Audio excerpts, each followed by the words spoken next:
नड्डा जी के माध्यम से सबका अभिनंदन करता हूं। साथियों, आज मैं समस्त देशवासियों की तरफ से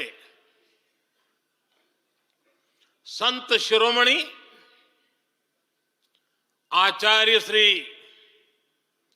108 पूज्य विद्यासागर जी महाराज को श्रद्धा पूर्वक, आदर पूर्वक नमन करते हुए श्रद्धांजलि देता हूं।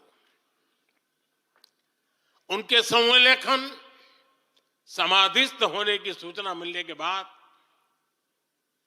उनके अनुयायी शोक में हैं, हम सभी शोक में हैं। और मेरे लिए तो यह एक व्यक्तिगत क्षति जैसा है। वर्षों तक मुझे व्यक्तिगत रूप से अनेक बार उनसे मिलने का, उनके दर्शन करने का, उनके मार्गदर्शन प्राप्त करने का अवसर मिला है। कुछ ही महीने पहले ऐसा ही मन कर गया था, मेरे प्रवास कार्यक्रम को बदल करके बहुत सुबह सुबह मैं उनके पास पहुंच गया था। तब पता नहीं था कि मैं दोबारा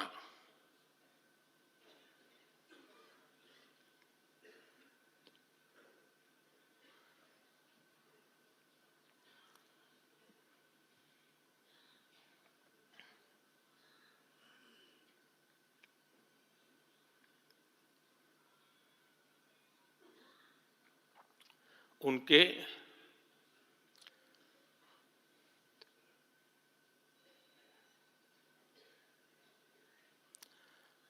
दर्शन नहीं कर पाऊंगा।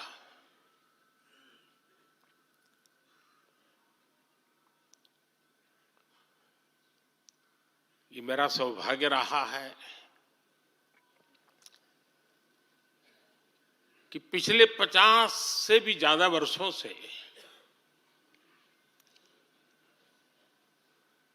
मुझे देश के गणमान्य आध्यात्मिक मूर्तियों के निकट रहने का, उनके आशीर्वाद पाने का अवसर रहा है।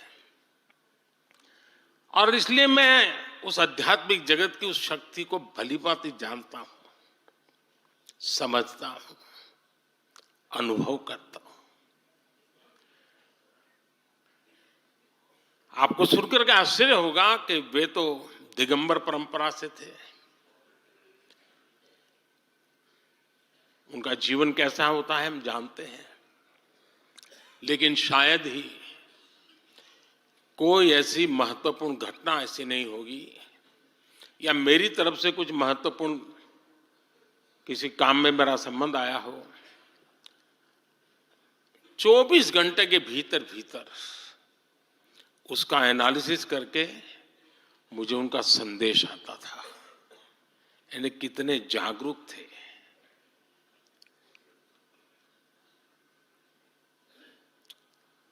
और अपनी विराट आध्यात्मिक यात्रा और उसके बाद भी वो हम सबको हमेशा प्रेरणा देते रहे हैं। जीवन भर उतनी सौम्यता के साथ उनका लोगों को मिलना, उन्होंने हमारे युवाओं को परंपराओं से जोड़ा, गरीबों तक शिक्षा और स्वास्थ्य की सुविधाएं पहुंचाई। उनका पूरा जीवन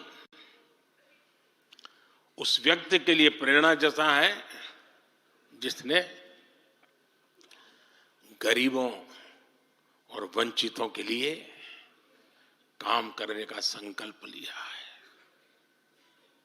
आज जब भारत प्रगति के पथ पर आगे बढ़ रहा है, मुझे विश्वास है कि उनके सिद्धांत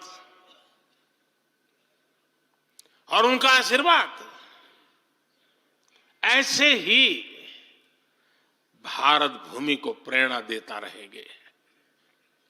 साथियों, पिछले 10 वर्षों में भारत ने जो गति हासिल की है, बड़े लक्ष्यों को प्राप्त करने का जो हौसला पाया है, यह अभूतपूर्व है साथियों। और इसलिए नहीं कि मैं कह रहा हूं, दुनिया गाजे बाजे के साथ बोल रही है। भारत ने आज हर क्षेत्र में जो ऊंचाई हासिल की है, उसने हर देशवासी को एक बड़े संकल्प के साथ जोड़ दिया है। और ये संकल्प